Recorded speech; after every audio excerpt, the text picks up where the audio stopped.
Muscle Car Campy here. We're driving around in my big bad 65 Dodge, going over the Tampa Bay here. We're headed to a Mopar only car show, an invitation only car show, which I feel really honored that Muscle Car Campy was invited to go to it. So we are burning up the fossil fuels here, probably about 6.5 miles to a gallon, 391 gears, 431 cubes. We are putting a hole in the ozone, baby, and we're proud of it. Check it out.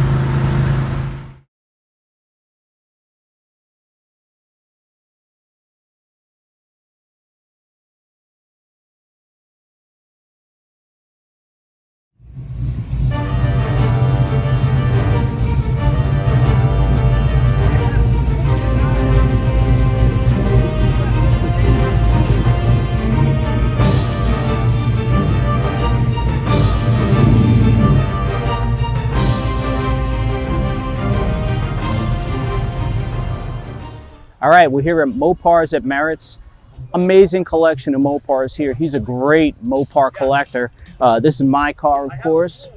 65 Dodge Coronet 500, known as Shaft. But there's a lot of cool stuff here. You know, one of the cars that I really dig is parked right next to me. 66 Dart GT. It's got the vintage air compressor on there. You know, beautiful small block.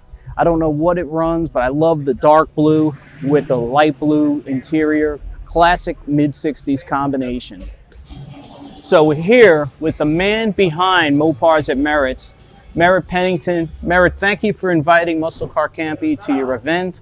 And these cars behind me belong to you. 65 Coronet, this 66 Street Hemi car, the Belvedere 2.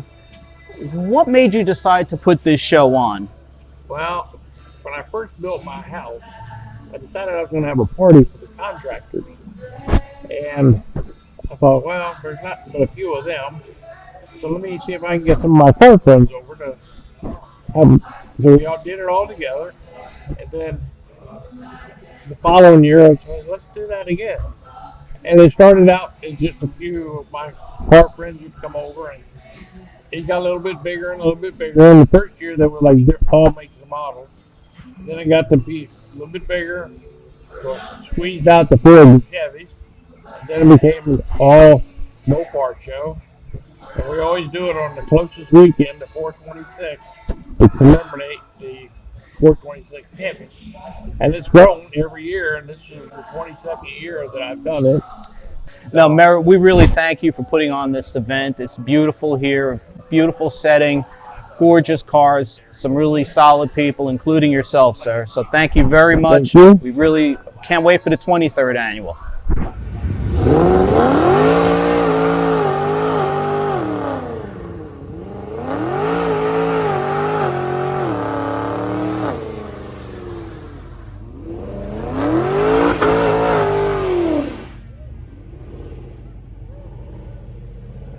When is a convertible not a convertible? When it's a Grand Coupe. No, wait. No, actually, it's a convertible for sure. It's a genuine, though, 318 4-speed Grand Coupe convertible for 1970. The current owner put vintage air in it. It's got a 440 now instead of a 318, but a very cool car. I mean, who knows how many Grand Coupes were made that year with a 318 and a 4-speed. That's an unusual combination, to say the least.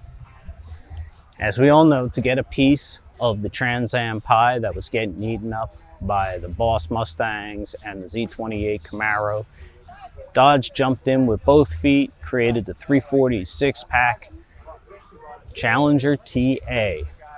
It's a very, very great intake setup. In '72, if you wanted the look of a muscle car without the insurance headaches, you got something like this. Satellite with the 318 4-barrel engine, factory air. Love the color, love the road wheels. Everything about this car is mean, except for the bill you would have gotten from your insurance company. All right, we're here with Jerry Mathis, the owner of the 69 Charger Daytona clone. He started out with a 1970 Charger, added all the Daytona parts, did all the body work, and then took it to the Bonneville salt flats. Jerry, I'm going to let you take it from here, because this is an absolutely cool car. No, thanks. Hey, so I found this junk in a friend's field a bunch of years ago, and Midwest rust bucket, rusted pretty bad.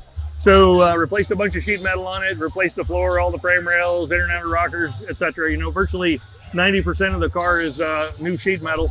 Built it all myself on jack stands in a garage, and 498 cubic inch V block Mopar engine, made 947 horsepower on the dyno, and was able to go just a hair under 231 miles per hour on a 237.7 record in A engine classic production at Bonneville at Speed Week in 2021 with the support of my amazing wife. So if you're thinking your car is not good enough or it's rusty junk or whatever and you can't do anything with it, that's not true. Just get in the garage and get your tools and get after it, and you can make it happen. Jerry, what was it like driving this car at almost 231 miles an hour? Yeah, the car does really well. I actually tested it at one point, took my hands off the wheel at over 200, and the car is straight as a bullet. Actually took it to a frame shop and made sure that it was square. Strangely enough, you need to run an open differential on the car. So they say if you put a posi type rear end, it'll eventually spin. It's not a matter of if, it's a matter of when, because it will spin if you put a posi in it.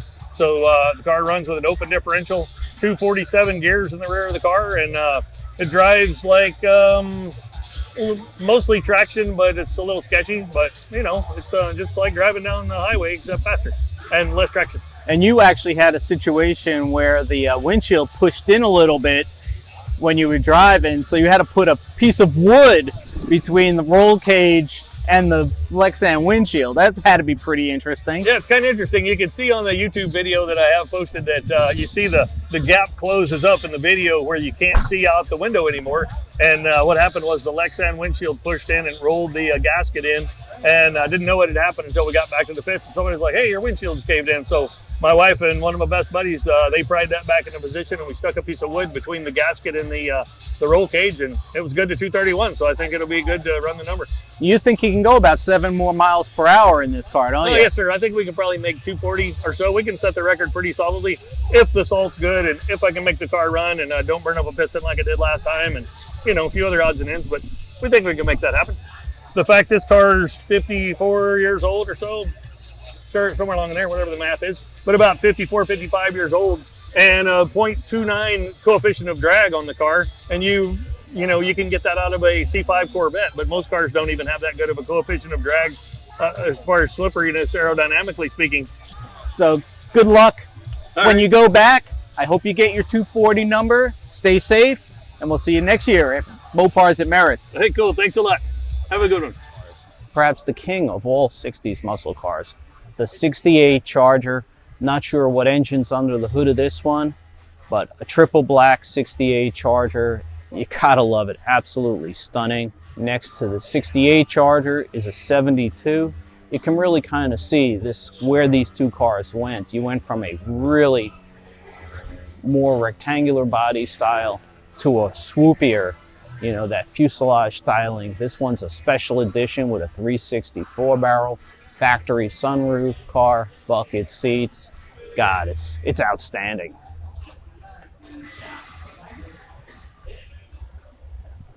All right, sports fans, we have the only Challenger convertible in the place. Steve Leck is here. Steve, where did you get this gorgeous, gorgeous convertible Challenger? Well, I bought it new in 2012 from Crystal Dodge. Had it for about 3 years, and I was interested in buying a Hellcat, and I said, they're going to be everywhere. Let's chop it. So I had to chop that. A company in Ocala, Florida called Drop Top Customs did a really nice job, and I love it. You know, there's a lot more to, you know, just cutting the roof off. It's got to be right. How is it? Is it nice and tight? It's very tight. It rides totally different than originally. What they do is there's a structure that goes from the shock tower in the back, and then they have the shock tower brace in the front, and then there's a hole in the center. There's a whole square that ties the whole car in with an X, almost like a convertible, the old style convertible cars. So it rides totally, it rides as one piece. It rides totally different. It looks so good as a convertible. Why did Dodge wait so long till the last year of the Challenger to do it from the factory? But this car is absolutely gorgeous. We love it. What's under the hood? It's a 392. It's an original SRT. Like I said, I'm the original owner. It's a 2012. It's got 10,000 miles on it. I never enjoy it like I really should.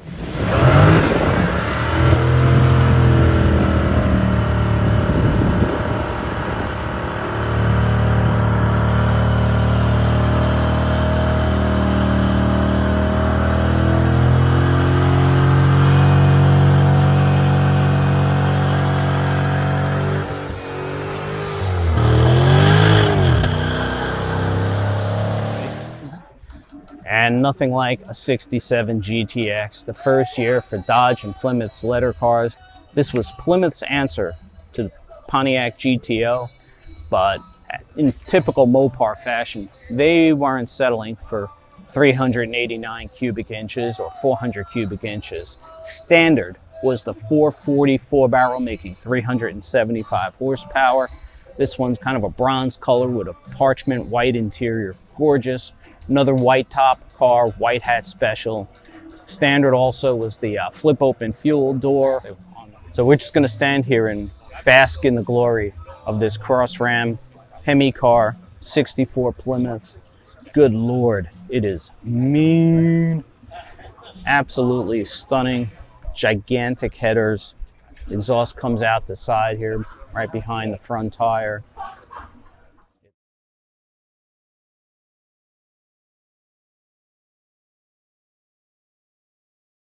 Want to see some more Hemis?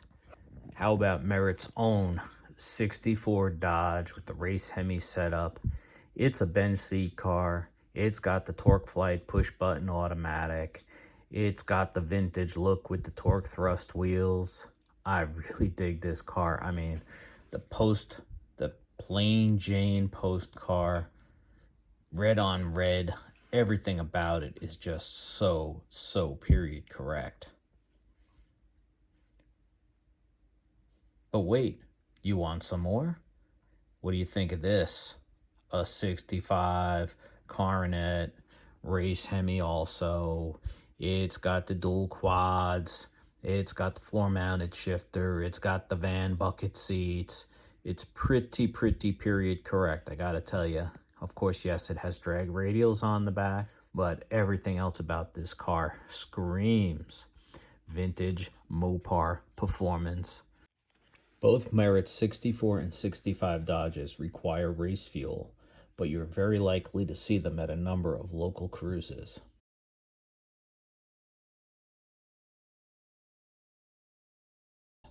Dodge called this color light gunmetal metallic. Plymouth for 71 called it Winchester gray metallic. We call it spectacular. Hemis through the hood? Yeah, they had them at Merit's, that's for sure. Lots of horsepower, baby. Lots of horsepower. Oh, of course, they also had Hemis under glass, the glass here being fiberglass, under the hood of this Hemi-powered Valiant. Crazy combination. You know that thing has just gotta go like stink. This Duster came out of San Diego originally. It's got a 340 and 16 other factory options. Unreal. You know, the styling on the E-bodies was so pure that even the big bumperettes that came along in 73 and 74 couldn't ruin it. Of course, perfection comes in the form of a 70 Charger with a white top special. Pre-war, post-war, middle of the Vietnam War, these cars were from every era of Mopar greatness. Again, we love this black Cuda. There were satellites. There were road runners. Of course, lots of Chargers. You name it, this show had it, folks. While almost all of the cars here had engines that were representative of the time they were built, there were cars like this Demon that had a late model Hemi swap. No, there is nothing like some new-fashioned horsepower.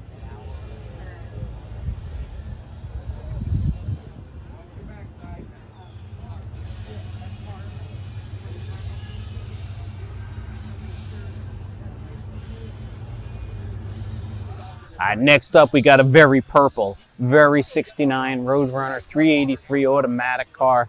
Nice interior, really well done, very cool car. Muscle car campy fans will notice this car. 1970 Plymouth Superbird, big machine, very popular. We did a nice video on this a couple of months ago. And we've got this gigantic New Yorker over here. This is a big car, and it's got hideaway headlights. The only thing muscle car campy likes more than stacked headlights are hidden headlights. And what have we here? 1969 Charger RT, just stunning. He even has the matching chair. Red with a white top, white interior, definite white hat special here.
We are in the late model Mopar section. Mopars everywhere. 392 Hemi Charger. Dig it a lot. You know, when these first came out, everybody was annoyed because they made a 4-door Charger, which I guess was better than when they made a 3-door Charger that had front wheel drive. And then they really kind of perfected the styling on these cars after, you know, these came out in 2005. People weren't really digging it that much. Now it's really kind of came into its own. With those 4 magic letters on the hood, HEMI.